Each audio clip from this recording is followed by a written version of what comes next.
Hello guys, in today's video I'm going to show you how to fix a media upload or image upload issue on WordPress. So once you try to add new media file, it doesn't work for you. What you can try to do is go ahead to your hosting provider or somewhere else where you would see a file manager and just open it up.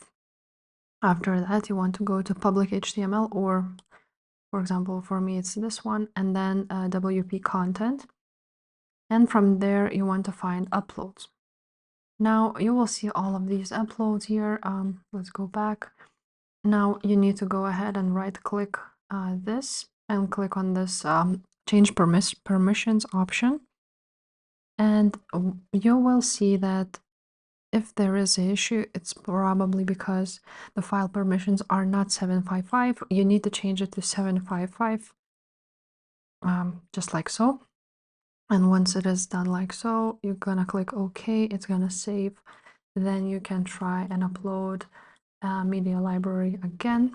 And yeah, if this video helped you, please leave a like, leave a comment down below, and subscribe to this channel.